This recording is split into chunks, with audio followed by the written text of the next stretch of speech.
आज आपकी एनिवर्सरी है, उसकी भी आपको बहुत-बहुत शुभकामनाएँ और थैंक आज यू सर। अभी हुई आठें हैं, उसकी भी आपको बहुत-बहुत शुभकामनाएँ। Thank you sir.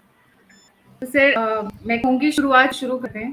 Cricket the king और the God in the world of games. हाँ, तो मैं मतलब क्या पूछना चाह रहा हूँ? सर क्रिकेट के सवाल बारे में पूछा जी सवाल सर पूछा था।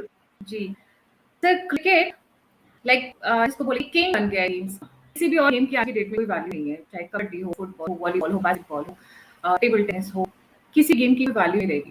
Cricket has become like passion, emotion, I run short of adjectives the kind of इस तरीके से इसका फीवर है इंडिया में specially, cross world but specially in India and south Asia.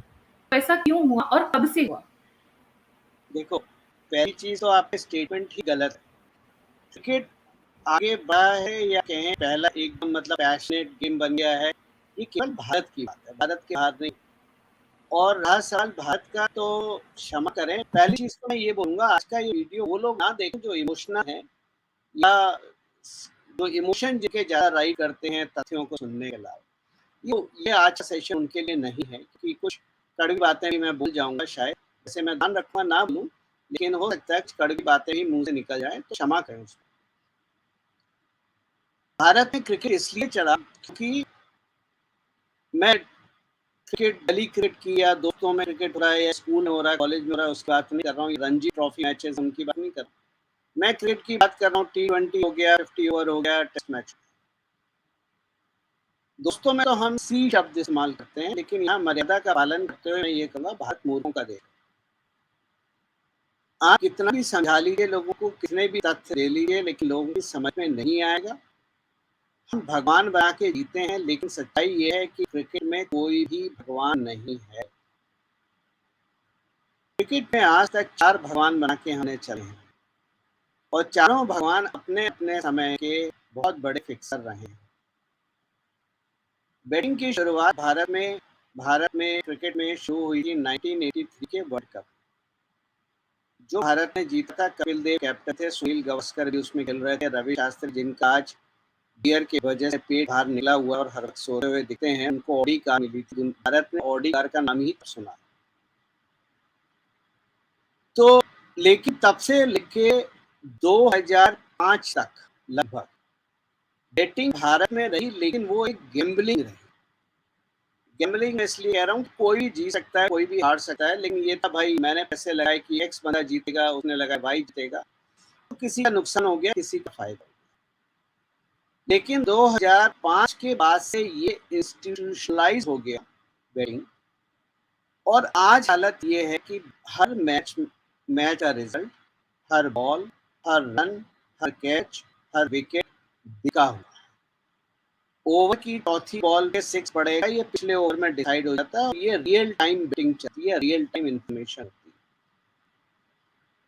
यही कारण है कि हम जैसे लोग, अब तो मैंने छोड़ दिया है, लेकिन हम जैसे लोग पिछले कुछ साल तक पिन पॉइंट एक्यूरेट प्रेडिक्शन करते थे पहले ही कि कौन जीतेगा, टेंटेटिव रन क्या होंगे, किसको मैन ऑफ द मैच मिलेगा, किसको मैन ऑफ द सीरीज मिलेगा, ये सारी चीज़ें।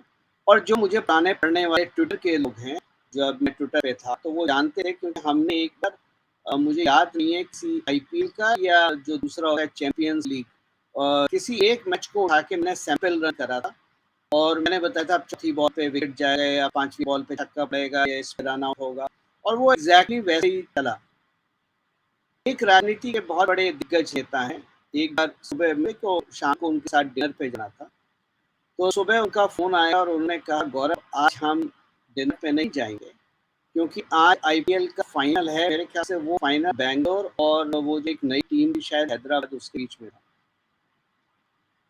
तो मैंने कहा कोई बात नहीं, लेकिन बात करते-करते मैंने पूछ लिया, मैंने कहा आप मैच के दीवाने हैं क्रिकेट के या बैटिंग के? तो उन्होंने कहा देखो मैं तो क्रिकेट का दीवाना हूँ, लेकिन मैं बैटिंग भी करता हूँ, करूँगा। मैंने कहा किस पे पैसे लगाए? तो उन्होंने कहा हमने बैंगलोर पे पैसे लगाए। मैंने कहा डूब गए। कितने लगाए? 5 लाख लगाए। मैंने कहा डूब गया। कहते क्यों? मैंने कहा हैदराबाद जीती। ये बात है सुबह शायद 8:30 बजे। सुबह 8:30 बजे मैंने बताया था हैदराबाद हार जाएगी। बोले क्यों हारेगी? मैंने कहा हैदराबाद को नाम चाहिए, बैंगलोर को पैसा चाहिए। आईपीएल में जो हारता है उसको पैसा मिलता है, जो नाम होता है, जो जीता है उसका नाम होता है। ये आईपीएल की मोडस ऑपरेंडी पहले दिन से चल रही है। दूसरी बात जो कई मेथड इस्तेमाल होते हैं अपने बुकीज को, जो सुपर बुकी होता है वो नीचे वाले बुकी को या फिक्सर को जो टीम में होता है उसको बताने के लिए कई माध्यम यूज किए जाते हैं।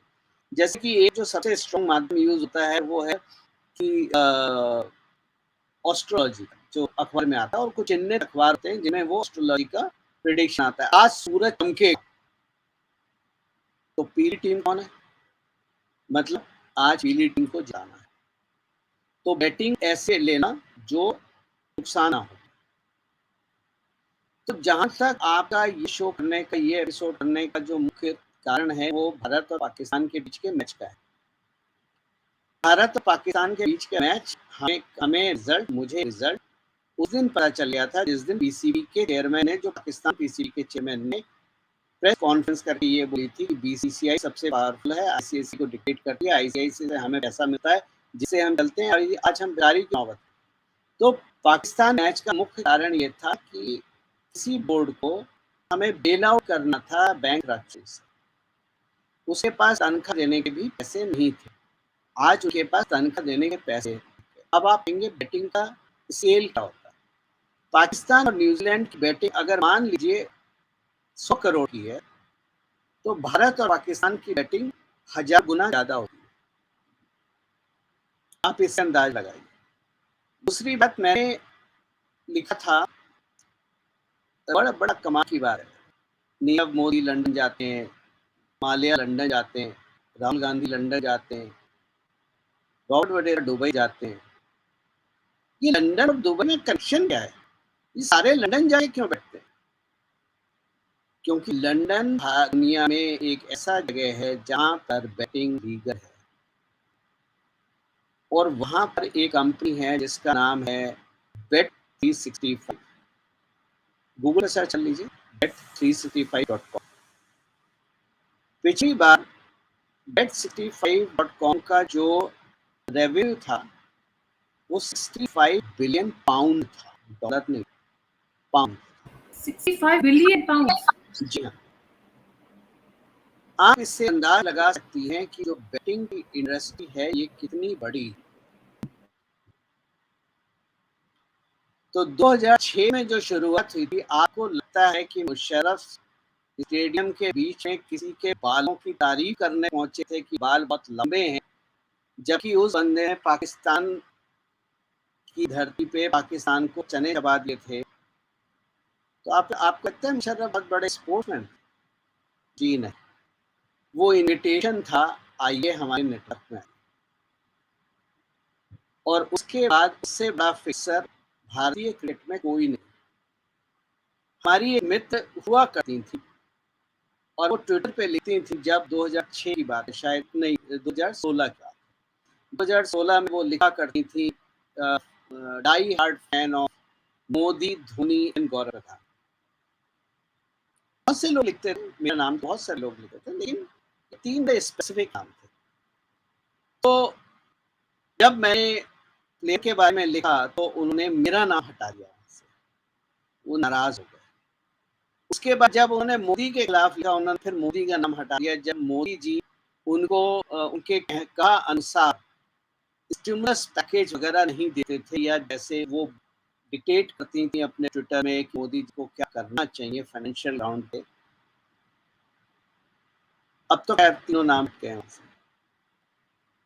तो ये जो दीवानगी है बिना दिमाग को इस्तेमाल करे भारत में क्रिकेट के प्रति, आप क्रिकेटर को दोष मत दीजिए, आप बुकीज को दोष मत दीजिए, आप पॉलिटिशियन को दोष मत दीजिए, क्योंकि इनको, इन पौधों को, इन पेड़ों को पानी तो आप ही दे रहे हैं ना।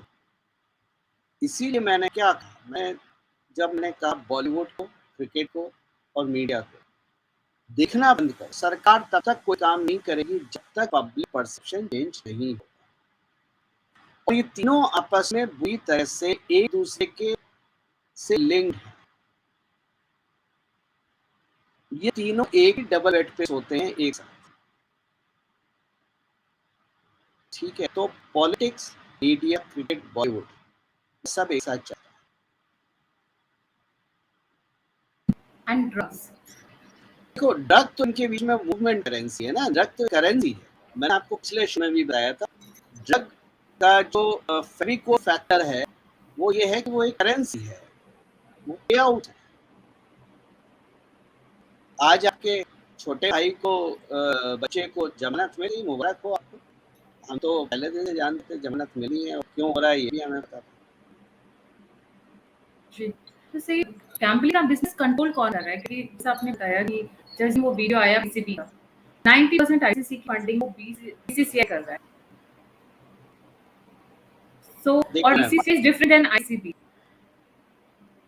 सब एक क्योंकि थल के सब एक जी, थैली के टुकड़े हैं। सबसे पहले तो मैं आपको एक चीज़ पे सुधारना चाहता हूँ, आपके एक शब्द पे, गैम्बलिंग शब्द इस्तेमाल मत कीजिए। 1983 से 2005-6 तक गैम्बलिंग थी। 2006 के बाद गैम्बलिंग नहीं है, ये इंस्टीट्यूशनलाइज्ड बेटिंग है। This is a business, purely business played on the emotions of people. देखो, पहली चीज, जो पहला गॉड ऑफ क्रिकेट जो मैं हमेशा लिखता हूँ, गॉड ऑफ क्रिकेट नंबर 1, उसकी बुक मैंने करते थे उनके ससुर जी Kanpur. God of cricket number 2, उनकी बुक्स मैंने करते थे उस टाइम के आंध्र प्रदेश के एक साधु भगवाधारी। गॉड ऑफ क्रिकेट नंबर 3, उनकी बैटिंग के बुक्स उनकी पत्नी ने मैनेज, पहले पीआर एजेंसी में मैनेज करी, फिर बहुत अल्प समय के लिए उनकी पत्नी ने मैनेज करी, जो मैनेज नहीं कर पाई। अब वो एक बहुत बड़े ज्वेलर के भाई मैनेज करते हैं, जिनकी ज्वेलरी चेन है। और गॉड नंबर 4, उनकी बैटिंग की बुक पहले उनकी गर्लफ्रेंड मैनेज करती थी और अब उनकी पत्नी मैनेज करती है। वेस्ट इंडीज से मैच हारने के बाद ट्राइडेंट होटल में जब गर्लफ्रेंड के साथ जबरदस्त ब्रेकअप था पब्लिक डोमेन में, तो वो गर्लफ्रेंड रात को 1 बजे अपने बॉयफ्रेंड से मिलने गई थी, हिसाब किताब देने के लिए कि आज मैच में कमाई कितनी हुई, कितना लॉस। मैंने शब्द इस्तेमाल करा, पब्लिक में ब्रेकअप था, यानी वो परसेप्शन क्रिएट किया गया था ब्रेकअप का पब्लिक। कैश छिपाने के लिए बहुत सारे काम करे जाते हैं, इसमें से एक ये भी है। और ये सब इसलिए नहीं होता है कि इनको कमाई करनी, ठीक है कमाई है, ये सब इसलिए सक्सेसफुल होता है क्योंकि भारत की जनता क्रिकेट के प्रति मूर्ख है। क्षमा करें शब्दों के लिए, कड़वे शब्द हैं, आपको बुरा लग सकता है, लेकिन मेरे पास मूर्ख से ज्यादा अच्छा शब्द है नहीं। और जो शब्द मैं असल में इस्तेमाल करता हूँ वो मर्यादा के कारण चैनल पे बोल नहीं सकता। वैसे तो हमारे यूपी में वो दिनचर्या की भाषा में आता है, लेकिन चैनल की मर्यादा में नहीं कर सकते क्योंकि दुनिया भर के लोग आपके चैनल को देगा। मैं क्रिकेट नहीं देखता, मैंने पहला आईपीएल देखा था, उसके बाद से मैंने देखना बंद कर दिया। आज तक मैंने मेरे घर में क्रिकेट कभी नहीं देखा गया। मेरे पिताजी हो, मैं हूँ, मेरा बेटा हो, मेरी पत्नी हो, क्रिकेट में हमारा कोई इंटरेस्ट है ही नहीं। क्रिकेट और फिल्मों में कोई इंटरेस्ट नहीं, और राजनीति में केवल मेरा इंटरेस्ट है, यह मेरे स्वर्गवासी पिताजी को इंटरेस्ट था। हम दोनों की चुपड़ी जमती थी और हम लोग लंबे घंटों घंटों राजनीति पर रिसर्च कर रहे थे। अब वो नहीं रहे तो मैं अकेला पड़ से बहुत सारे व्यूअर्स को कंफ्यूजन है, कौन नंबर 1 2 3 4 अपनी अपनी गया। देखो, मेरे क्या है कि आपका कंफ्यूजन जायज है, लेकिन मेरे बताने का तरीका कुछ ऐसा होता है कि मैं आपको कुछ सिखाना चाहता हूँ, केवल यहाँ आके भाषण देकर चला जाना मेरा मकसद नहीं है। आप खुद रिसर्च करेंगे तो आपको नाम साफ दिखाई दे जाएगा। कमेंट्स में कुछ एक लोगों ने सही नाम डाले हैं, केट फर्स्ट है, बाकी का सीक्वेंस भी सही है। मैं ना किसी पर एग्री करूंगा ना डिसएग्री करूंगा। आप लोग रिसर्च कीजिए। मैं चाहता हूँ मेरे बाद भी आप लोग भी समझने सोचने की क्षमता डेवलप करें, चीजों को देखने की क्षमता डेवलप करें, तो आपको चीज समझ में आएगी। मैंने आपको हिंट दे दिया कि गॉड नंबर 3 जो थे उनकी मुशर्रफ ने तारीफ की थी और उसके बाद वो फिक्सर बने और आज तक वो जबरदस्त फिक्सर है। उनके अलावा कोई फिक्सर आज तक इतना बड़ा फिक्सर क्रिकेट का मैदान में कोई हुआ ही नहीं। आपका एक सवाल हो सकता है दर्शकों का कि फिर इन समय क्रिकेट में ईमानदार कोई है या नहीं, तो उसका जवाब है कि भारतीय क्रिकेट में, मैं पहले की बात नहीं कर रहा हूँ, अपने समय की बात नहीं कर रहा हूँ, लेकिन आज के समय की अगर मैं बात करूँ, पिछले 2006 के बाद की बात करूँ, तो भारतीय क्रिकेट में केवल एक व्यक्ति ऐसा है, एक प्लेयर ऐसा है या ऐसा था जिसमें ईमानदारी कूट-कूट के भरी हुई थी और जिसने केवल क्रिकेट खेला है, बैटिंग नहीं खेली है कभी अपनी जीवन, और उसको हम दीवार के नाम से जानते हैं। और इसी कारण है कि उस दीवार को आज भीख मांगनी पड़ती है कि मुझे कोच बना दो या मुझे कुछ पद दे दो या मुझे कुछ काम दे दो, क्योंकि वो उसने ना कभी बैटिंग को प्रमोट करा ना बैटिंग करी, और जिस दिन जब उसे पता चलता था कि आज गेम में कोई बैटिंग है तो वो या तो खेलता नहीं था या आउट के बाहर था।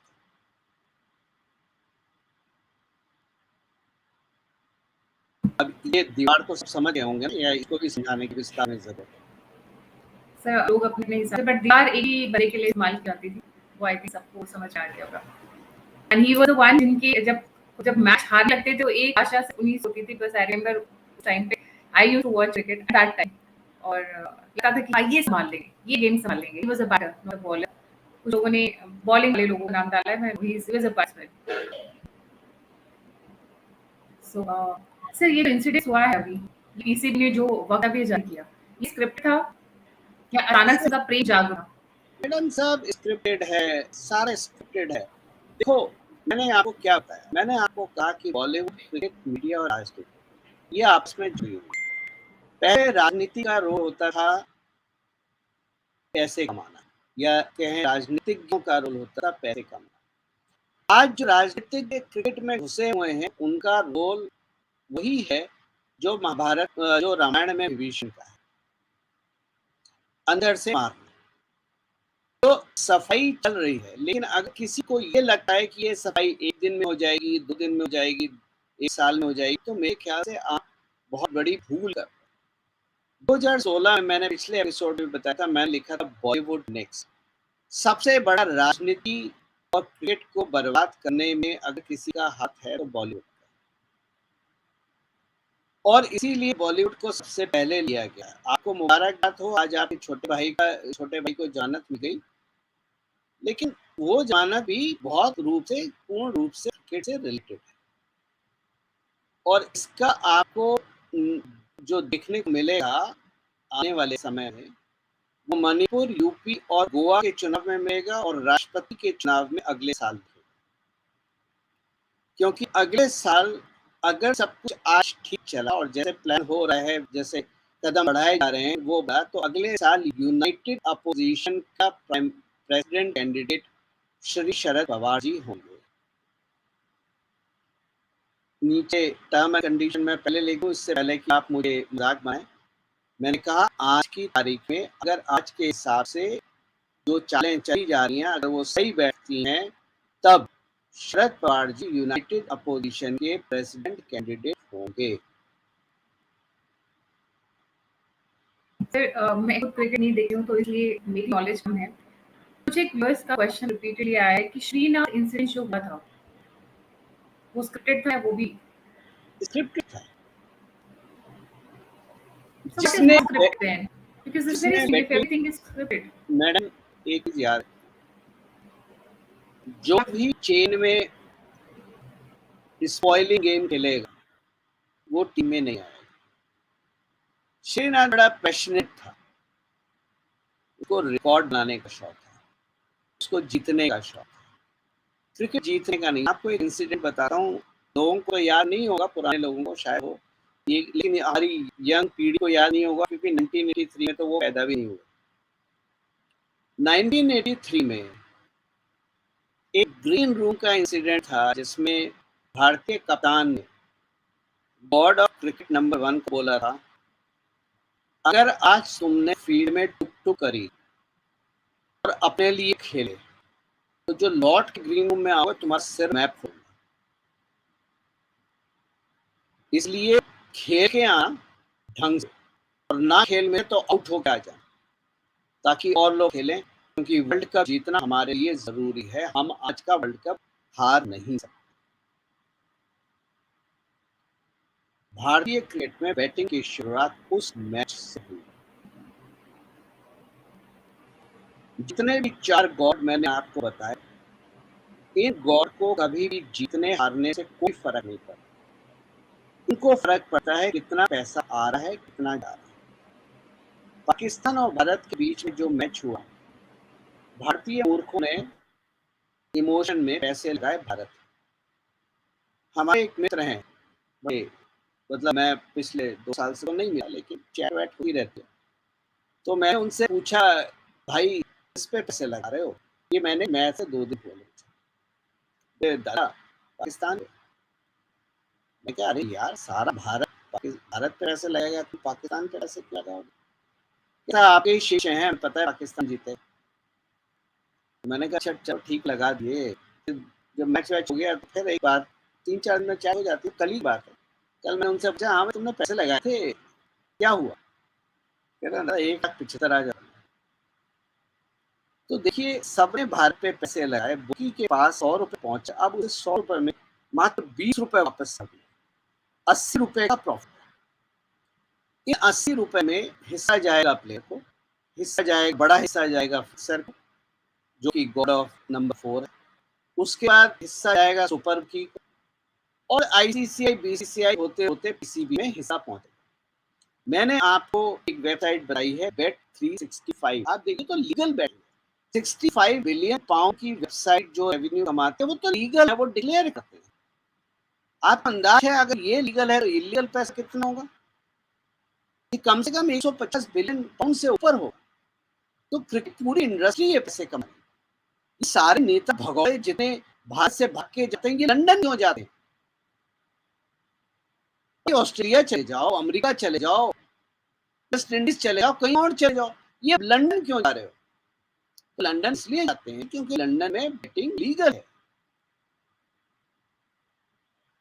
ऑस्ट्रेलिया में भी शायद लीगल है, लेकिन ऑस्ट्रेलिया जाने में प्रॉब्लम ये है, ऑस्ट्रेलिया जाने में क्योंकि ऑस्ट्रेलिया पानी से समंदर से कनेक्टेड है, पूरा समंदर से सराउंडेड है, तो कैश बैग में भर के कार में रख के नहीं पहुंच सकते। जबकि लंदन में बेल्जियम से या जो हीरे के अड्डे हैं, हीरे की बेल्जियम वगैरह जहाँ पर काम होता है, वहाँ से कैश बैग में भर के पहुंच जा रहा है, जो ऑस्ट्रेलिया शायद नहीं पहुंच पाए क्योंकि आप नहीं में जाओ, आप एयरपोर्ट इमिग्रेशन में पड़े जाओ।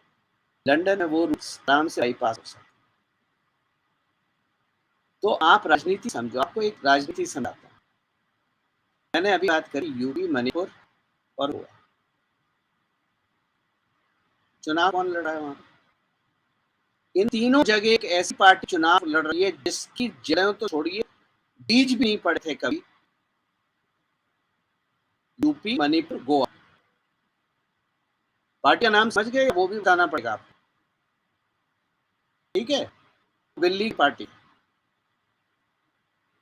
उस स्टेट की आईपीएल टीम किसकी है? वो टीम हारती ज्यादा है, जीतती ज्यादा है? मैंने अभी आपको बोला था, जो हारता है वो पैसे बनाता है। अब आप उन राजनीतिज्ञ की बात अगर करें तो उनकी पार्टी को फंडिंग कहां से आएगी? आप सोचिए, लॉजिकली सोचिए, मेरी बात मत जाइए, लॉजिकली सोचिए। भाई कांग्रेस को कोई बिजनेस हाउसेस पैसा दे रहे हैं, सही होता है, सब पार्टियों को कोई ना कोई देता है। भाजपा को भी बिजनेस हाउसेस पैसा दे रहे हैं, चाहे वो अडानी हो, चाहे अंबानी हो, चाहे एल&टी हो, चाहे कोई भी हो, चाहे टाटा हो। कांग्रेस को भी वही लोग पैसा देते हैं, किसी को ज्यादा देते हैं, किसी को कम देते हैं। पर मैडम की पार्टी का उनके राज्य में तो बिजनेस है ही, गा दिए गए हैं।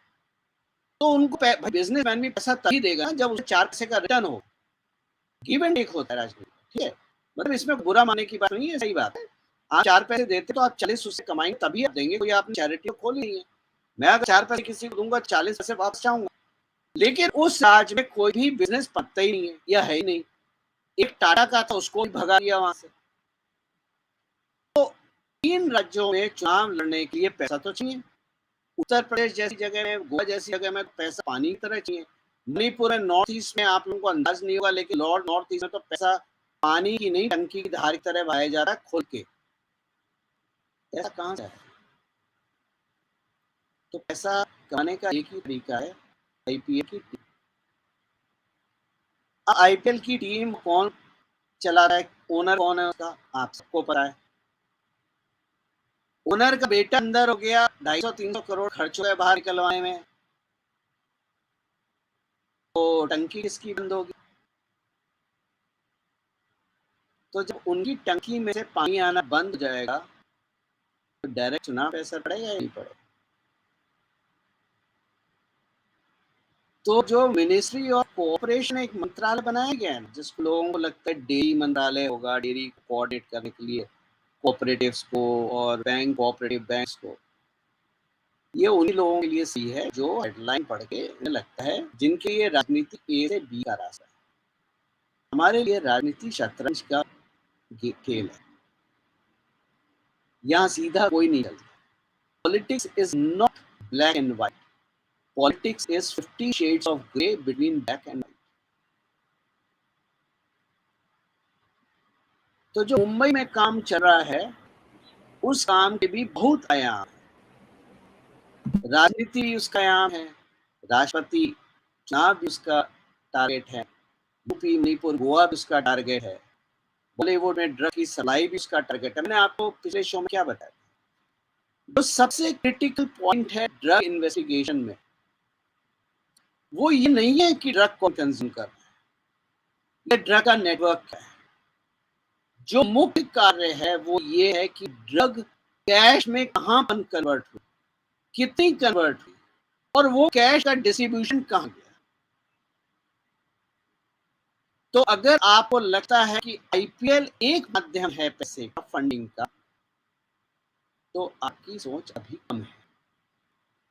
ड्रग दूसरा माध्यम है फंडिंग का, और उस राज्य की आईपीएल टीम और ड्रग के तार एक ही बंदे से जाके जोड़ रहे हैं। तो कभी भी राजनीति में एक कार्य करने के पीछे मंशा या ऑब्जेक्टिव एक नहीं होता है, मल्टीपल ऑब्जेक्टिव होते हैं। लेकिन वो क्या है कि हमारे मित्र हैं जिनको हम प्यार से सम्मान के साथ रायता विंग बोलते हैं, पॉपकॉर्न बोलते हैं या यूट्यूब इंटेलेक्चुअल बोलते हैं, इनको ये लगता है कि राजनीति ए से शुरू होती है बी पे खत्म हो जाती है। इन्होंने कभी सोचने की क्षमता ही नहीं है कि राजनीति एक शतरंज का गेम है, और शतरंज का गेम बुराई नहीं है, मतलब आज की बात नहीं है। शतरंज महाभारत काल से 64 से शुरू थी। महाभारत युद्ध का बीज जो बोया गया था वो 64 बोया गया था, जब ये डिसाइड हुआ था कि कौन हारेगा।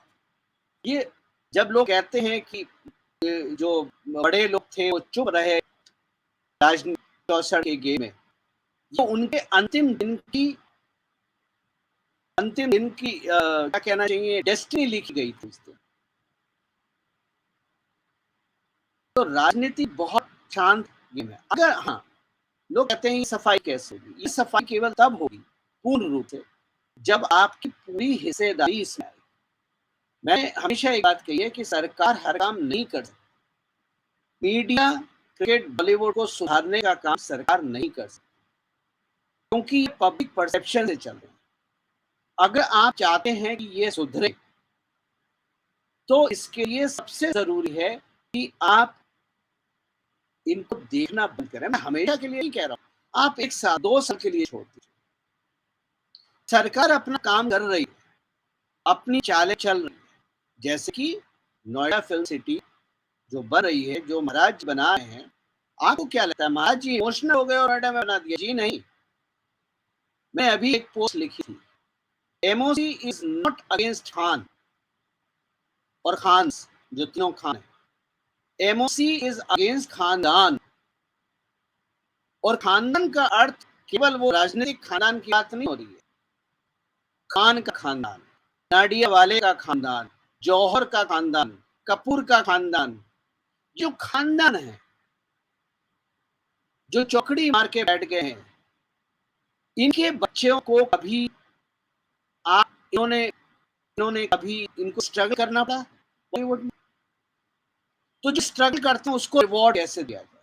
क्या के मेनन, नवाजुद्दीन सिद्दीकी शायद नाम है, ये लोग एनएस के हैं, ये लोग क्या इन लोगों ने बर्तन धोए होटल में, फुटपाथ पे सोए, भी मांग के सोए? नोएडा फिल्म सिटी इन जैसे लोगों के लिए बने। मैंने पिछले आपको बॉलीवुड के शो में बताया था, जो इक्विपमेंट 3 लाख का बॉम्बे में बिकता है या रेंट पे मिलता है, वो नोएडा में 80,000 का नेट मिलता है। सेम पैनासोनिक का कैमरा जो आपको 3 लाख का बॉलीवुड में मुंबई में मिलेगा, वो आपको 80,000 रोज के किराए पे नोएडा में मिलेगा। आप क्या कर रहे हैं, आप इक्विपमेंट शिफ्ट कर दिया, तो कॉस्ट ऑफ प्रोडक्शन अपने आप कम आएगी और वो खानदान वहां से ब्लीड करना शुरू कर देंगे। ये तैयारी है, ये कोशिश है बॉलीवुड को साफ करना। देखो एमओसी बॉलीवुड के अगेंस्ट नहीं है, क्रिकेट के अगेंस्ट नहीं है। एमओसी कहती है आप फिल्म बनाइए, क्षमा कर मैं एमओसी बार बार शब्द इस्तेमाल कर रहा हूँ, लोगों को समझ नहीं आया। सरकार कहती है कि आप फिल्म बनाइए, लेकिन आप फिल्म तथ्यों पे बनाइए।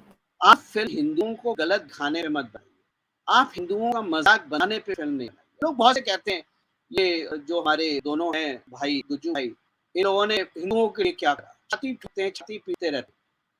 इन मूर्खों को समझ में ये नहीं आता कि जो ये लोग हिंदुओं के लिए कर रहे हैं ना, पिछले 400 साल में किसी ने नहीं किया। और आप समझिए हर चीज सामने से थप्पड़ मार के गोली मार के सॉल्व नहीं करी जाती है। राजनीति में बहुत पेशेंस चाहिए और गेम ऐसा खेला जाता है। इसी कारण इन दोनों पे आज तक हिंदू मुस्लिम का कोई तमगा लगा है लड़वाने पे जवाने पे किसी पे। जितना ये दोनों हिंदुओं के कर रहे हैं, तीनों के उत्तर प्रदेश के भी मिला के, वो पिछले 500 साल में हिंदुओं के लिए किसी ने नहीं करा है आज तक। और आने वाले 10 साल में जो मुझे साफ दिख रहा है, एक हिंदुओं का उठाव दिख रहा है, एक प्राउड हिंदू दिख रहा है, एक हिंदुओं का वर्चस्व दिख रहा है, जो वापस लौटेगा। जो भगवा की गरिमा है वो वापस लौटेगी। जो सनातन की स्थापना है, धर्म की स्थापना है, वो धर्म की स्थापना हो रही है। अब कुरुक्षेत्र का टाइम तो है नहीं कि दो पार्टियों को सामने खड़ा कर दिया, तलवार भले से लड़ाई लड़ी। मॉडर्न एरा है, लेकिन मॉडर्न एरा में कुरुक्षेत्र सजा हुआ है और धर्म की स्थापना की लड़ाई चल रही है। अगले 10 साल में मुझे बहुत साफ दिख रहा है, मेरी देखने में मेरी कभी गलती नहीं है। और बॉलीवुड, क्रिकेट, राजनीति, आपका मीडिया भी साफ होगा, लेकिन हमें संयम रखना है, लेकिन हमें अपना योगदान भी देना है। क्या हमारा योगदान है? सवाल ये है, हमारा योगदान नहीं। मैं फिल्में बॉलीवुड छोड़ दिया, मैं क्रिकेट छोड़ दिया, आपने छोड़। अरे अगर नहीं छोड़ सकते मत छोड़िए, आप एक छोटा सा काम कर दीजिए। जो इंडोर्समेंट आते हैं टीवी पे मैचेस के साथ, वो प्रोडक्ट का बहिष्कार। अपने ट्विटर, फेसबुक जो भी आप चलाते हो, वहां जाके उस कंपनियों का टैग कीजिए और उनको बोल दीजिए आपका प्रोडक्ट बहुत अच्छा होगा, लेकिन क्योंकि आपने इसको इंडोर्स करा है, हाँ इसको मैं निजी तौर पे अपने तौर पे इसका बॉयकॉट करता हूँ। मैं, मेरा परिवार, मेरे मित्र इसको नहीं।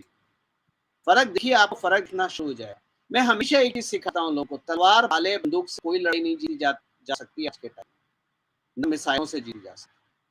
अगर आपको लड़ाई जीतनी है तो उसका सनातनियों के लिए केवल एक हथियार है, जो विरुद्ध ने बर्मा में इस्तेमाल करा था, उसको मैं भारत में बोलता हूँ 108। 108 का पालन कीजिए। मेरे टेलीग्राम चैनल पे 108 करके सर्च कीजिए, आपको पूरी व्याख्या मिल जाएगी कि क्या करना चाहिए। और इन्हीं शब्दों को डिप्लोमेटिक तरीके में, मैं तो खुल के बोल देता हूँ, लेकिन इन्हीं शब्दों को डिप्लोमेटिक तरीके में मोदी जी अपने अभी रिसेंटली जो उनका राष्ट्र के नाम संदेश था, राष्ट्र संबोधित करा था 10 बजे, उसमें उन्होंने कहा था वोकल फॉर लोकल। अगर हम छोटा सा काम ये करें कि अपनी दिवाली की शॉपिंग अपना जो लोकल एरिया है वहीं से करें। जो दिवाली के दिए हैं, 130 करोड़ लोगों में 90 करोड़ 80 करोड़ लोग दिवाली मनाते हैं। 80 करोड़ में अगर 40 करोड़ लोगों ने भी या 30 करोड़ लोगों ने भी 10 दिए खरीदे गरीब से, तो 300 करोड़ दिए बिक गए। एक गरीब उठ गया, आप विश्वास रखिए। उस गरीब को आपने अगले 1 साल के लिए जीने के लिए बिना चिंता के उसकी सामर्थ्य बना यही करना है। वोकल फॉर लोकल और क्या है? मोदी जी खुलकर थोड़ी ना बोलेंगे चाइनीज झालर मत खरीदो। WTO सिग्नेटरी हैं हम यार, हम किसी नेशन के लिए नहीं बोल सकते कि उस नेशन का सामान मत खरीदो। एक प्रधानमंत्री नहीं बोल सकता, गौरव प्रधान बोल सकता, निजी तौर पे हम सब बोल सकते, लेकिन एक कॉन्स्टिट्यूशनल पोस्ट पे बैठा हुआ व्यक्ति, चाहे वो मंत्री हो, चाहे प्रधानमंत्री हो, चाहे रूलिंग पार्टी का, क्योंकि रूलिंग पार्टी भी एक तरह से उसी ब्रैकेट में आते हैं, तो रूलिंग पार्टी मंत्री या संतरी या प्रधानमंत्री नहीं बोल सकते, हम लोग बोलते हैं। हम लोग आपको क्रिकेट से दिवाली तक चले गए हम। आप क्रिकेट का सवाल पूछ लीजिए जल्दी जी सर, क्या बाकी कंट्रीज भी इन्वॉल्व है बैटिंग में? सभी हैं, सबको पैसा मिलता है, लेकिन सवाल ये कि अगर आपको भारत के टॉप प्लेयर को, भारत का गेम फिक्सर है मैदान में, उसको अगर 10 करोड़ मिले हैं तो शायद न्यूजीलैंड के किसी व्यक्ति को 1 करोड़ मिलेंगे या 50 लाख मिलेंगे, लेकिन मिलते सबको, सब कमता है। अब ना सोचिए आप, आईपीएल में सारे दुनिया के खिलाड़ी जो 10 नेशन खेलते हैं, उनके खिलाड़ी क्यों मरे जाते हैं कि मेरा आईपीएल में सिलेक्शन हो जाए या मेरी बोली लग जाए? क्योंकि कमाई का जरिया तो यही है। यहाँ गेम थोड़ी ना हो रही है, तो पूरा फिक्स है, ये तो कठपुतली का डांस है। 10, 13, 14 कठपुतलियां मैदान में होती हैं, एक डोर किसी के हाथ में होती है, वहां से ना किसको आउट होना है, किसको घर जाना है, किसका विकेट होना है, किसको इंजर्ड होना है, किसको छक्का मारना है, सब डिसाइड। सर क्रिकेट के तीसरे गॉड, मैं नाम नहीं लूंगी, वो भारत रत्न से नवाजा गया। वो दूसरे थे, वो तीसरे नहीं। सब लोग अपना अपना प्लीज कैलकुलेशन दोबारा चेंज कर लिए। हाँ सॉरी, दूसरे थे वो। या पहले वाले देव हैं, दूसरे वाले भारत रत्न वाले हैं, तीसरे वाले जो है नहीं, उनके ऊपर पहले वाले छुट्टू हैं, दूसरे वाले भारत रत्न हैं, तीसरे वाले लंबे बाल वाले हैं जी, इन पे भी चौथे वाले बकरी की दाढ़ी वाले हैं। जी, भी उन बहुत सारे खाए तो उनको भारत रत्न किस तरीके से मिला? दुनिया को ये लगता है, भारत के लोगों को ये लगता है भारत रत्न इसलिए दिया गया क्योंकि वो क्रिकेट भगवान है। ये सबसे बड़ी बेवकूफी वाला स्टेटमेंट। अगर किसी को याद हो वो समय जब भारत रत्न देने की बात उठी थी, तो भारत रत्न देने की बात किसने उठाई थी? राहुल गांधी ने उठाई। मनमोहन सिंह ने रातों रात अप्रूव कर दिया, 4 दिन में भारत रत्न डिक्लेयर हो गया। उसके बाद क्या होना था? उसके बाद चुनाव भी तो होने थे 2014। तो भारत रत्न इसलिए दिया गया था ताकि जो युवा जनता है उसको हम अपनी तरफ मूव बना सकें और श्रीमान राहुल गांधी युवा नेता डिक्लेयर हो जाएं, जिसकी कोशिश पिछले शायद 10 साल से हो रही है, राहुल गांधी को युवा नेता डिक्लेयर करें। लेकिन भगवान जी ने रत्न तो ले लिया लेकिन धोखा दे दिया, क्योंकि ये तो उनके मतलब खून में ही है। आज की बात थोड़ी ना। देखो, क्रिकेट में कोई भी खिलाड़ी क्रिकेट में आता है तो वो ईमानदार होता है। मैं ये नहीं कहूँगा सब बकवास। जो भी खिलाड़ी आता है क्रिकेट में ईमानदार होता है, लेकिन पैसा एक ऐसी चीज है जो हर इंसान की जमीन को हिला देती है। तो जब आप पैसे पर ज्यादा ध्यान देने लगते हो तभी आपका जमीन हिलना शुरू हो जाता है। अगर कल को गायत्री जी आप मुझे पैसे देने लगो और मुझे कोई पैसे देके ऑफर करे कि गौरव प्रधान ये बोल दो वो बोल दो, अगर मुझे पैसे का लालच हो गया तो मेरे को इतने लोग नहीं सुना। लेकिन हमें क्या है, हमें तो चलनी नहीं चाहिए। जो सच है वो बोल दिया, अगली है तो नहीं है तो आपको बुरा लगा तो क्षमा चाहते हैं, लेकिन झूठ तो मैं बोल नहीं सकता। जो मुझे आता है, जो मेरी इन्फॉर्मेशन है, तो मेरी इन्फॉर्मेशन को गलत साबित करके दिखा दो, फिर बात करेंगे। कि बहुत इंटरेस्टिंग एस्पेक्ट और मैं खुद ही नहीं छुपा रही हूँ, उन्होंने धोखा तो दिया पलट के युवा नेता को। जो इंसान अपनी गिफ्ट करी हुई गाड़ी पे कुछ लाख या शायद 1 करोड़ रुपए टैक्स नहीं दे सकता, वो टैक्स बचाने के लिए सरकार को लिखे, तो आप सोच लीजिए वो कितना नहीं मांगे। सर एक नाम जो काफी बैटलेस में मैं कंटिन्यूअसली उभर के देख रही, कुंबले, उनको मैंने भी ट्रैक किया किसी के टाइम पे जब मैं क्रिकेट देख करती थी। कोले की बात कर रहे हैं आप? अनिल कुंबले जी 22 कैरेट गोल्ड, 24 कैरेट, 24 कैरेट तो दिवाली है और भी नहीं है सर। 24 कैरेट दीवार 24 कैरेट है, इसलिए वो तिजोरी में बंद है, सर कोई कम नहीं है। And what about Ganguly? कैरेट हिसाब से बता दीजिए सर, उससे राजा लग जाएगा। 18 कैरेट, मतलब बिल्कुल ही मिलावट है, बहुत ज्यादा मिलावट है। 18 कैरेट में ही तो हीरा चढ़ जाता है, तभी तो बीसीसीआई का चेयरमैन है। पॉइंट्स सर, जो थर्ड नंबर के गॉड हैं उसका आर्मी बैकग्राउंड है, तो उसको बहुत अच्छी तरीके से बनाते नहीं है। उससे आर्मी बैकग्राउंड नहीं है, आर्मी बैकग्राउंड मीडिया में वो and even I had that perception, काफी सारे व्यूअर्स का भी ये परसेप्शन है। 30 साल से कम जो भी है वो टेरिटोरियल आर्मी ज्वाइन कर सकता है और वो टेरिटोरियल आर्मी रहे। दूसरी बात, आप एक बात समझिए, आर्मी को आज अफसर की बहुत कमी है और यूथ को अपनी तरफ अट्रैक्ट करने के लिए उनके पास और कोई साधन भी नहीं है, क्योंकि हम लोग जैसे मेरी सोच के जो युवा हैं वो कम है, लेकिन यूथ को अट्रैक्ट करने के लिए टुवर्ड इंडियन मिलिट्री फोर्सेस की तरफ आपको रोल मॉडल देने पड़ते हैं। जैसे मैंने आपके पिछले शो में बताया था, मोदी जी की बात को दूर दूर तक पहुंचाने के लिए, खासतौर से उन युवाओं के मन में पहुंचाने के लिए जिनको राजनीति अच्छी नहीं लगती या राजनीति समझते नहीं या राजनीति देखना नहीं चाहते, उन तक पहुंचाने के लिए मोदी जी ने अक्षय कुमार को अपना इंटरव्यूअर बनाया। आप अपना इंटरव्यूअर उसको बनाओगे, अपना अपना एक चैनल बनाओगे ताकि उस कम्युनिटी तक आपकी बात पहुंच जाए। इसलिए अक्षय कुमार ने मोदी जी का इंटरव्यू लिया था ताकि वो लोगों के पास भी मोदी जी की बात पहुंच पाए जो राजनीति में इंटरेस्ट नहीं रखते या मोदी जी को गलत समझते हैं या मतलब राहुल गांधी को दुनिया का सबसे अच्छा नेता समझते हैं। वो जो मंद बुद्धि युवा, तो फौज को भी आज अफसरों की कमी की, देखो जवानों की कमी नहीं, जवान तो गांव में आप चले जाओ, गांव में 2 ही काम होते हैं, या तो आप जवान बन जाओ या किसान बन जाओ। तो जवानों की कमी नहीं है, लेकिन अफसरों की कमी, और अफसरों को बनाने के लिए अट्रैक्ट नहीं, क्वालिटी पीपल, ये नहीं कह रहा युवा है नहीं, लेकिन क्वालिटी पीपल कितने हैं जिन जो एग्जाम क्रैक कर लें या उससे ज्यादा। जैसे मेरा बेटा है, मैं अपनी बात देता हूँ, मैंने उससे बोला कि अगर तुम्हें कटिंग एज साइबर टेक्नोलॉजी और डेटा साइंस में काम करना है तो आज की डेट में सबसे अच्छा ऑप्शन है फौज, क्योंकि आने वाले अगले 4 साल में 5 साल में भारतीय फौज कटिंग एज टेक्नोलॉजी पे काम करेगी, शुरुआत होगी। लेकिन मेरा बेटा स्कॉलर है, मतलब 98-99%, 98% से कम कभी नहीं आया, मतलब हर चीज में रैंक होल्डर है। एग्जाम क्रैक करना उसके लिए बड़ा है, लेकिन वो कम मार्क्स करता है, उसका फ्लैट फुट है। तो ऐसे बहुत से बच्चे हैं जो पैशनेट हैं फौज के लिए, क्वालिफाइड हैं एग्जाम लेवल पे, लेकिन फिजिकल पैरामीटर्स को वो मीट नहीं कर सकते। तो हमें क्वांटिटी ज्यादा चाहिए ताकि फौज अच्छे लोगों को चुन के अफसर बना सके, इसलिए उसको इन जैसे लोगों का सहारा लेना पड़ेगा। जी सर, ये काफी इंटरेस्टिंग ऑफ द टॉपिक है, बट आई जस्ट जैसे आपने कहा कि आर्मी में अब कट एज टेक्नोलॉजी इंट्रोड्यूस हुई है, दिस इज इंटरेस्टिंग। इस पे सिर्फ एक minute, I know little of the topic, but वो समथिंग इंटरेस्टिंग। नहीं, मैं समझ क्या है सर, किस टाइप की टेक्नोलॉजी अब आर्मी में इंट्रोड्यूस की जा रही है, which is like of the, which is not available even in general? Gayatri, हर चीज तो खुल के मैं नहीं बताऊंगा, क्योंकि जब कोई चीज पे लिखा होता है कॉन्फिडेंशियल तो कॉन्फिडेंशियल होती है।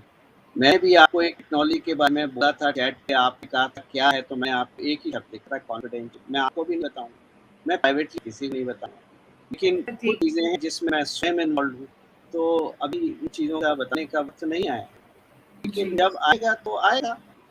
फौज बहुत सारे काम करती है, हर चीज खोल तो नहीं बताई जाएगी।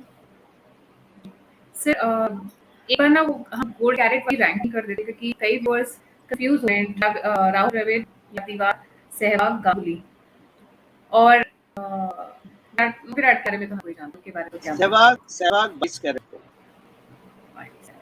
और गांगुली के बारे में बता क्या 18 कैरेट और बार को 24 कैरेट, देवर 24 कैरेट। सर, एक साल और गेम्स नाम, हुआ, एक और गॉड ऑफ क्रिकेट है इन 4 में जो दूसरे नंबर पे बैठे हैं, उनको ज्यादा से ज्यादा मैं रैंकिंग कर दूंगा 16 कैरेट पे, मतलब हुआ ना हो बराबर। दूसरे नंबर पर बैठे सर, आप थोड़ा दिस इज लाइक मंथन कीजिए, आप लोग मंथन कीजिए, हर चीज गौरव प्रधान खुलेआम नहीं बताएगा। सर एक है जो आजकल दिल्ली में बहुत एक्टिव होते हैं। गायत्री जी, एक मिनट, मैं आपके चैनल के माध्यम से लोगों को कुछ सिखाना भी चाहूंगा। मैं जिंदगी भर तो यहाँ आपके चैनल बैठा नहीं रहूंगा कि हर चीज खोल के बताऊं। लोग भी मंथन करें, लोग भी कुछ सीखें, समझें, अपने विश्लेषण करना सीखें। मेरा मकसद क्या है, मेरे को कोई राजनीति में थोड़ी ना जाना है, अपने यहाँ डंके बजा के और सारी खुराबातें करके, या मुझको फॉलोअर्स थोड़ी ना चाहिए। मैं तो आपको सिखाना चाहता हूँ, तो मैं आपको उतनी बात बता रहा हूँ जितना आपके सोचने के लिए जरूरी है। बाकी जो मैथ्स इक्वेशन बताइए, मैंने आपको वेरिएबल दे दिए, इक्वेशन आप सॉल्व करो। जी सर, एक और है आजकल दिल्ली में काफी एक्टिव हो रहे हैं, एक और क्रिकेटर हैं, उनकी रैंकिंग कैसे करें? कौन, मैं भूल गया, दिल्ली में है। अच्छा, हाँ, ठीक है 18 कैरेट, लेकिन वो 18 कैरेट इसलिए नहीं कि उसमें हीरा जड़ा जाए, 18 कैरेट खानदानी, तो खानदान के पास बहुत पैसा है, ठीक है, इसलिए उनको पैसे की भूख नहीं है। उनकी कोठियां भी बहुत हैं, क्योंकि हमारे खानदानी पैसा हमने देखी है, उनकी कोठियां काफी लाविश और स्टाइल रॉयल स्टाइल की हैं। खानदानी पैसा बहुत है, इसलिए वो खानदान, इसलिए उनको 18 कैरेट 20 कैरेट दे दो, लेकिन 22 कैरेट में नहीं दूंगा फिर। सर एक क्वेश्चन जो आपके बहुत ही डेडिकेटेड व्यूअर हैं, आपके बहुत डेडिकेटेड फॉलोअर हैं, लक्ष्य भारद्वाज जी, उनका ये क्वेश्चन ये शुरू होने से पहले ही मेरे पास मिला गया और टेलीग्राम पे भी आया कि क्रिकेट ग्राउंड में नमाज पढ़ना कैसे अलाउ किया और बीसीसीआई ने आईसीसी ने इसको ऑब्जेक्ट क्यों नहीं किया जो इंडिया पाकिस्तान मैच हो उसमें? देखो, मैं जब रियल टाइम में चलता है तो बीसीसीआई आईसीसी का रोल नहीं होता है, पूरा ड्रामा पहले से स्क्रिप्टेड हो रहा है कि क्या हो। रहा सवाल नमाज पढ़ने का, तो आप एक बार हमेशा याद रखिए, बीसीसीआई एक प्राइवेट कंपनी है, बीसीसीआई कोई सरकारी बोर्ड नहीं। बीसीसीआई एक प्राइवेट कंपनी है, जहां उसे ज्यादा पैसा मिलेगा वहीं पर काम। जब आपने नमाज पढ़ी या जो भी करा, आपने आपके पीछे उसका ऑब्जेक्टिव क्या था? आपके पीछे उसका ऑब्जेक्टिव उन लोगों को सिर पे चढ़ाना था, उन ऑडियंस को पक्का करना था जो ऑडियंस को वो अच्छा लगता। तो एक ऑडियंस हो जाती है और आप ये देखिए आप किसके खिलाफ खेलते हैं। तो वहां पर एक जो नेगेटिविटी उस राष्ट्र में फैली पड़ी है, आपको थोड़े वक्त के लिए उसको पॉजिटिव करना था, ताकि वहां की जो निकम्मी सरकार है जो कुछ नहीं कर पाई है, आप शुद्ध शब्दों में कहें तो भूखमरी से कुछ वक्त के लिए लोगों का ध्यान हटाना। तो ये सब राजनीति का हिस्सा है, इसमें लाल सलाम भी है, इसमें इस्लामिक भी है, इसमें हर चीज है।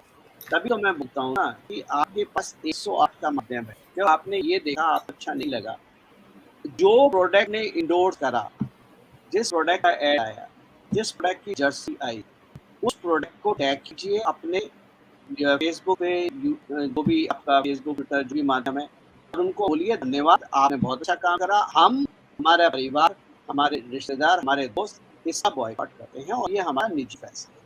आपके निजी फैसले को कोई चैलेंज नहीं कर सकता। और एक चीज आपके दोस्तों को और बता दूं, मैं दर्शकों को, जब आप ट्विटर पे किसी को टैग करें, जब आपका ट्वीट टैग से शुरू, जैसे मान लीजिए मेरा नाम गौरव प्रधान है, मैं तो ट्विटर पे नहीं हूँ, जैसे मान लीजिए नरेंद्र मोदी जी, आपने जब मोदी जी को कोई ट्वीट कर रहे हैं, मोदी जी मेरे घर में पंखा नहीं चल रहा, तो आपने लिखा टैग मोदी जी मेरे घर में पंखा नहीं चल रहा, तो आप डायरेक्टली मोदी को टैग कीजिए। आप क्या कीजिए, टैग से पहले डॉट लगाइए, फुल स्टॉप, तो उसके बाद आप अपना ट्वीट कीजिए। क्योंकि जब आप डायरेक्ट टैग से ट्वीट शुरू करते हैं तो आपका ट्वीट केवल वहां तक पहुंचता है, लोगों को दिखाई नहीं देता।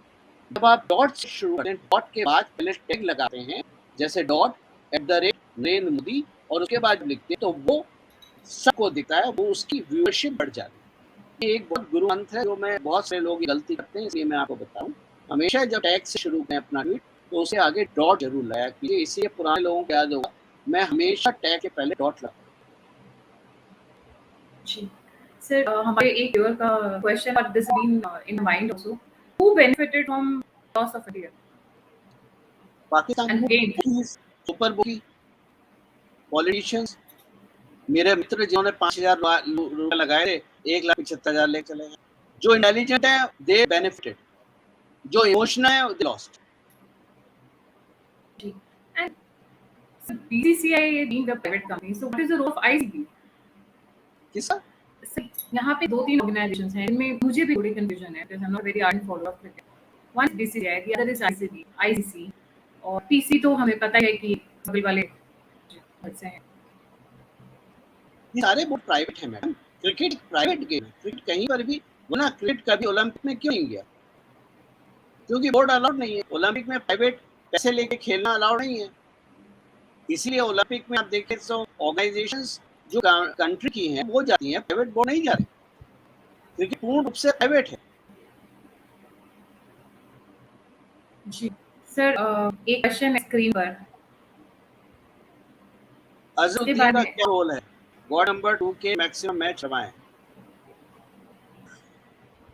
देखो, अजहरुद्दीन के टाइम पे ही भारत वर्ल्ड कप जीता, धोनी के टाइम पे जीता,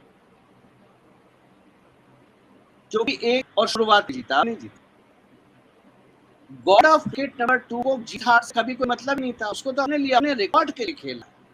राष्ट्र का रिकॉर्ड कहाँ बना, मुझे ये बता दो, राष्ट्र का कोई रिकॉर्ड बना उनके खेलने से? और उनके सीनियर थे, जो उनके गॉडफादर थे, जो गॉड नंबर 1 है, उनकी तो ठुकाई हुई थी 1983 वर्ल्ड कप में ग्रीन हाउस में, ये खेल के यहाँ वरना सिर्फ फोड़ दूंगा। ना खेल के आओ तो आउट होके जाना ताकि और लोग खेल। तो देखो एक पीरियड चलता है मैच विनर का, हर चीज का होता है, परसेप्शन होता है, एक ग्रोथ फैक्टर होता है। जब आप एक पीक पे पहुंचते हो, पीक पे पहुंचे जब आप सबसे ज्यादा रेवेन्यू कमाने लायक हो जाते हो, रेवेन्यू इनक्रीज करने लायक हो जाते हो, तब आप रेवेन्यू कमाते हो और वहां से डाउनफॉल शुरू हो जाता है। यही हुआ है जो मुशर्रफ ने स्टेडियम के बीच में जाके तारीफ करी, वो पहला बीज पड़ा था फिक्सर बनने। मेरे साथ एक प्रॉब्लम है, मैं ना किसी को भगवान मानता हूँ ना दुश्मन मानता हूँ, ना मैं ये कहता हूँ वो गलत कर रहा है या सही कर रहा है। अगर आप मूर्ख हो, आपकी मूर्खता चरम पे है, तो अच्छी बात है। मैं अगर 4 पैसे कमाऊंगा आपकी मूर्खता पे तो मुझे मजा आएगा, मैं आप उसको बुरा नहीं कहूंगा, क्योंकि मैंने तो सारे हिंट दिए थे। लेकिन आपका इमोशनल अत्याचार इतना ज्यादा है, तो ठीक है, मैं आपके इमोशन अगर बिकते हैं तो दुनिया में 2 चीज बिकती है, होप और फियर। दुनिया में तीसरी कोई चीज नहीं बिकती। तो अगर आप होपलेसनेस लेवल के होप रखते हो तो आपकी मर्जी, मैं क्या करूं। आपकी मूर्खता से अगर 4 पैसे कोई कमा रहा है तो ये अच्छी बात है।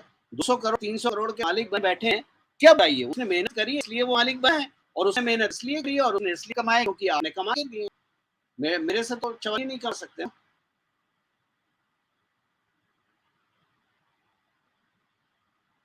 सर इंटरेस्टिंग क्वेश्चन है कि हरभजन सिंह का पाकिस्तान से क्या संबंध है? हरभजन ने अफरीदी के लिए डोनेशन दिया था और प्रमोट किया तो था। ये इसमें कोई इसको किसी गलत तरीके से नहीं लेना है। तो जो टीमों में एक स्पोर्ट्समैन स्पिरिट भी होती है, दूसरे को सपोर्ट करना भी होता है।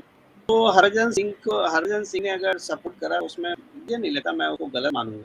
इमोशनल होता है, टीम के व्यक्ति के प्रति पर्सनल रिलेशनशिप भी होते हैं, उस लेवल पे वो बात हो सकती है। लेकिन बस मैं इतना कहूँगा हरभजन सिंह को शायद क्योंकि वो एक पब्लिक फिगर है, इसलिए उनके एक्शंस थोड़े और कैलकुलेटेड अगर होते तो मेरे ख्याल से अपने फैन के लिए, अपने राष्ट्र के लिए, अपने धर्म के लिए वो ज़्यादा जस्टिफाइड होते।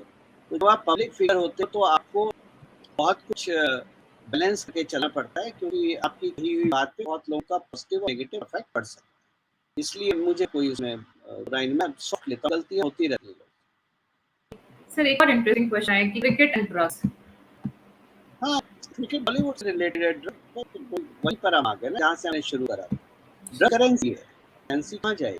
करेंसी क्रिकेट में जाएगी, बेटिंग होगी। बेटिंग का पैसा कहाँ जाएगा? वो राजनीति में जाएगा। वो और कहाँ जाएगा? वो पीआर को पैसा देने में, वो मीडिया को जाएगा, मीडिया पीआर बनाएगा। आप समझिए, बॉलीवुड में ड्रग्स आया, ड्रग कन्वर्ट होके पैसा, इतना पैसा कहाँ जाएगा? इतना पैसा बेटिंग में लगेगा। वो बेटिंग में लगेगा, वहां से जो कुछ लेजिटिमेट मनी है, कुछ नॉन लेजिटिमेट मनी है, वो राजनीति में जाएगी।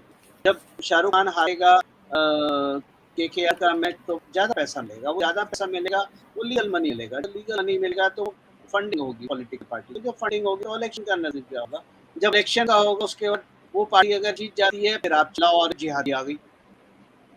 ये इसीलिए तो मैं लोगों से कहता हूँ ना, ये फालतू के इधर उधर सवाल, मोदी ने मंदिर बनाए, मोदी आने के बाद बनारस में मंदिर बन रहे हैं या सभ्यता टूट रही है या मंदिर टूट रहे हैं।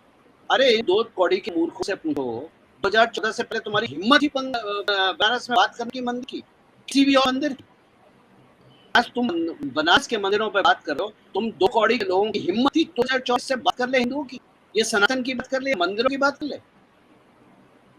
आज वो पॉलिटिशियन बैठ के, योगी, मोदी, शाह, ये लोग बैठ के अगर मंदिर बनवा रहे हैं, बनारस रोड चोरी कर रहे हैं, पुराने मंदिर निकल रहे हैं, जो मंदिरों को भव्य बनाया जा रहा है, जो गलत मंदिर उनको हटाया जा रहा है, आज उन्हीं पे तुम सवाल कर रहे हो। 400 साल से तुम्हारी हिम्मत नहीं थी, तुम्हारे बाप दादा ने कभी बात नहीं की। तो क्षमा चाहता हूँ, नहीं, इवन आई नोटिस कि कुछ लोग अभी जो बनारस में हो रहा है डेवलपमेंट का काम, उसको टारगेट किया जा रहा है। सो देवी जी वो क्यों बड़ा करें, उसका एक कारण है। अब मैं आपको लिस्ट देता हूँ, मैं नाम किसी का नहीं लूंगा, आप सब जानते हैं वो कौन लोग। इन लोगों की बीमारी है, एक बंदा है पुराना आईपीएस, उसकी बीमारी है, उसके खिलाफ करप्शन के केस हैं, उसने सोचा था मोदी की तारीफ करूंगा, केसेस कम हो जाएंगे, केस खत्म नहीं हुआ तो एंटी मोदी हो गया। एक और साहब हैं, उनको लगता था कि हम रिटायर हो गए, हम पे कोई उंगली नहीं उठाएगा, तो राजस्थान हाई कोर्ट ने राजस्थान क्रिकेट बोर्ड के केसेस खुल दिए जिनमें उनका डायरेक्ट नाम है, तो वो एंटी मोदी हो गए। एक है जिनको लगता था वो वाइस चांसलर बन जाएंगी यूनिवर्सिटी की, क्योंकि वो मोदी के इंटरव्यू ले चुकी हैं और मोदी को प्रमोट कर चुके हैं, उनको चवनी कुछ नहीं मिली, दुकान नहीं चाहिए, तो वो एंटी मोदी हो गई। एक और है जिनको लगता था कि मोदी की वजह से मुझे एमएलए का टिकट मिल जाएगा या एमपी का टिकट मिल जाएगा और मैं मिल जाएगा और मेरा कुछ हो जाएगा। इधर उधर घूमती रहती थी, उनको दफ्तर में जाने का भी मन करती है, वो आजकल बाहर नाचती हैं, बीजेपी दफ्तर के बाहर नाचती हैं, अंदर नहीं जाती हैं। तो वो टीम हो गई तो हिंदू हिंदू बात कर, अरे हिंदू का शोर मचा के हिंदू को आगे नहीं बढ़ा सकते आप। जमाना बदल चुका है। भारत कोई द्वीप नहीं है, कोई आइलैंड नहीं है जो चारों तरफ समंदर से घिरी हुई है और जहां पर लोग बाहर नहीं जाते हैं काम करने के लिए। भारत के करोड़ों लोग दुनिया के विभिन्न देशों में काम करते हैं और भारत सीमाओं से जुड़ा हुआ देश है। भारत एक एक्सपोर्ट नेशन भी है। हिंदू की तलवार लेके आप सारी गर्दनें काट दो और उसके बाद वो प्रगति नहीं हुई। भैया इकोनॉमी भी जरूरी है। पत्ते बांध के आप भी नहीं रहोगे, कपड़े पहनोगे अच्छे। इन लोगों के हिसाब से चले, भारत पत्ते बांधने लायक भी नहीं रह जाएगा। एफएटीएफ में सबसे पहले ब्लैकलिस्ट में हमारा नंबर घुस जाएगा। ये मूर्ख प्रजाति है। ये वो प्रजाति है जिसको रिटर्न में 2014 के बाद कुछ नहीं मिला जो चाहती थी। और जब वो चाहती नहीं है, नहीं मिला, तो आज उनका एक उद्देश्य है कि हम लोगों को भड़काएंगे, हम लोगों को समझाएं नहीं, हम लोगों को सिखाएंगे नहीं कि समझना कैसे चाहिए, सीखना कैसे चाहिए। हम लोगों को भड़काएंगे ताकि भड़काने में शायद प्रेशर उधर बने और हमारा काम। ऐसे लोगों को मेरा बहुत बड़ा निवेदन रहा है, ढूंढिए और पढ़ना, सुनना, लिखना बंद कीजिए। जो आप बॉलीवुड क्रिकेट के साथ मैं हमेशा करता हूँ, इन लोगों के साथ भी बहुत जरूरी है कि जो लोग लोगों को भड़काते हैं, चाहे वो इस्लाम के नाम पे हो, चाहे वो हिंदू के नाम पे हो, चाहे किसी के नाम पे। और रहा सवाल क्रिकेट का, मैडम मैं बहुत बड़ा क्रिकेट फैन हूँ अपने समय में। साउथ अफ्रीका में एक बार भारत का मैच हुआ था साउथ अफ्रीका टीम के साथ मिडलैंड में। तो मिडलैंड छोटा सा जगह है जोहान्सबर्ग के बाजू। तो हमने पूरा स्टैंड खरीद लिया, मतलब मेरी कंपनी ने पूरा स्टैंड खरीद लिया था। हमने उस टाइम शायद 5 लाख रेंट दिए थे। रेंट का मतलब rent south African local currency में इंडियन करेंसी के हिसाब से 30 लाख रुपए। तो हमने 30 लाख रुपए देके कंपनी ने पूरा स्टैंड खरीदा था। कंपनी मेरी अपनी थी तो मेरे ही पैसे गए थे और हमारा सारा स्टाफ, हमारा सारा क्लाइंटेल, जितने भी हमारे क्लाइंट्स हैं, हमारा स्टाफ है फैमिली के साथ, सब वहाँ आया था। सबको लंच सर्व हुआ था और पूरी बार लगी थी। बार में आप बोलिए आपको पीना क्या था, जॉनी वॉकर प्लैटिनम से लेके हर तरह की बियर थी, आप जो पीना चाहें पी सकते थे, फ्री फॉर ऑल था। और तो उस टाइम का क्रिकेट फैन हूँ मैं, उस लेवल का। मैं मैच देख नहीं जाता हूँ एक कुर्सी लेके, मैं पूरा स्टेडियम में ऑल खरीदता हूँ। स्टेडियम खरीदने की तो हैसियत नहीं है, लेकिन इस पूरा स्टैंड खरीद सकता हूँ। लेकिन नफरत क्यों? नफरत इसलिए हो क्योंकि हम क्रिकेट देखते हैं मनोरंजन के लिए। हमारी एक लॉयल्टी है किसी प्लेयर के साथ, किसी टीम के साथ जो हमारा अपना है, चाहे हमारा देश लॉयल्टी है। जब वो बिकती है ना, जब वो दिल टूटता है तो बहुत दर्द होता है, क्योंकि हमने वो लॉयल्टी रखी, लेकिन चंद सिक्कों की खातिर हमारे प्लेयर बिक गए। और जब ये बिक्री होगी ना, तब गेम देखने का मन नहीं करता। तो वो फेयर गेम भी नहीं हुई। That's not a fair game, मजा भी नहीं आता है। एग्जैक्टली। सर एक एक लास्ट क्वेश्चन लेते हैं कि if they are private clubs and why do they carry nations name on their T-shirt? ये सरकार से पूछिए आप। क्या आप काम कीजिए, ये लेके जाइए ये सवाल और कोर्ट में आईपीएल फाइल कीजिए और let the court ask government, क्योंकि ये ऑब्जेक्शन है, ये मेरा ऑब्जेक्शन है कि अगर आप प्राइवेट हैं तो आप देश का नाम कैसे कर सकते हैं? आप उसको बॉम्बे टीम रखिए, आप उसको बीसीसीआई की टीम बनाइए, आप भारत की टीम कैसे बना सकते हैं? क्योंकि सुप्रीम कोर्ट में आज से 2-3 साल पहले की बात है, एक केस आया था जिसमें अनुराग ठाकुर को बोला गया था कि अपने सारी चीजें जज के लिए दीजिए। तो अनुराग ठाकुर ने रिजाइन कर दिया था बीसीसीआई से, उस माध्यम से कि बीसीसीआई एक प्राइवेट प्लेयर है, प्राइवेट कंपनी है और प्राइवेट रहेगी और हम डॉक्यूमेंट शेयर नहीं करेंगे क्योंकि वो प्राइवेट डोमेन में नहीं आता, वो पब्लिक नहीं है, इसलिए हम शेयर नहीं करेंगे। अनुराग ठाकुर ने उसके लिए रिजाइन करा। तो ये मेरे ख्याल से 2017 की बात है या 2016 की बात है, आप चेक कर लीजिए, गूगल पे आपको मिल जाएगा। तो ये सवाल आप बहुत जेन्युइन है। सवाल के लिए तो आप सरकार से बात करनी चाहिए, स्पोर्ट्स मिनिस्ट्री लिखना चाहिए, ट्वीट करना चाहिए कि जब बीसीसीआई एक प्राइवेट प्लेयर है तो राष्ट्र नाम कैसे इस्तेमाल कर सकते हैं? क्योंकि अगर आरओसी में भी आप कंपनी रजिस्टर करते हैं तो भारत, इंडिया जैसे नाम आपको नहीं मिलते एज ए प्राइवेट कंपनी। हमने ट्राई करा, हमें नहीं लगा, क्योंकि वो सरकारी माना जाता है, वो प्राइवेट में नहीं अलग। तो ये सवाल कीजिए आप लोग सरकार। जी सर, आज का session was really very very interesting. जाते-जाते सर एक एक प्लेयर की और रेटिंग अगर आप करना चाहें, युवराज सिंह कितनी कैरेट देंगे उन्हें? जीता है गोल्ड। जी So it was really a nice session और कल हम दोबारा आएंगे बॉलीवुड एक्सपोजर 2 लेकर 7 PM सर के साथ। तो निचोड़ लो मुझे, निचोड़ लो जितना सर निचोड़ना सर है आप सब सर निचोड़। आपकी इन्फॉर्मेशन इतनी अच्छी होती है और इतनी एक्सक्लूसिव होती है कि कहीं किसी और को लाने का मन नहीं करता है। सो यू नो लोग तो आपके चैनल पे ही बोल रहे हैं ये फटे मारता है, ये कॉन्स्पिरेसी थ्योरीज है।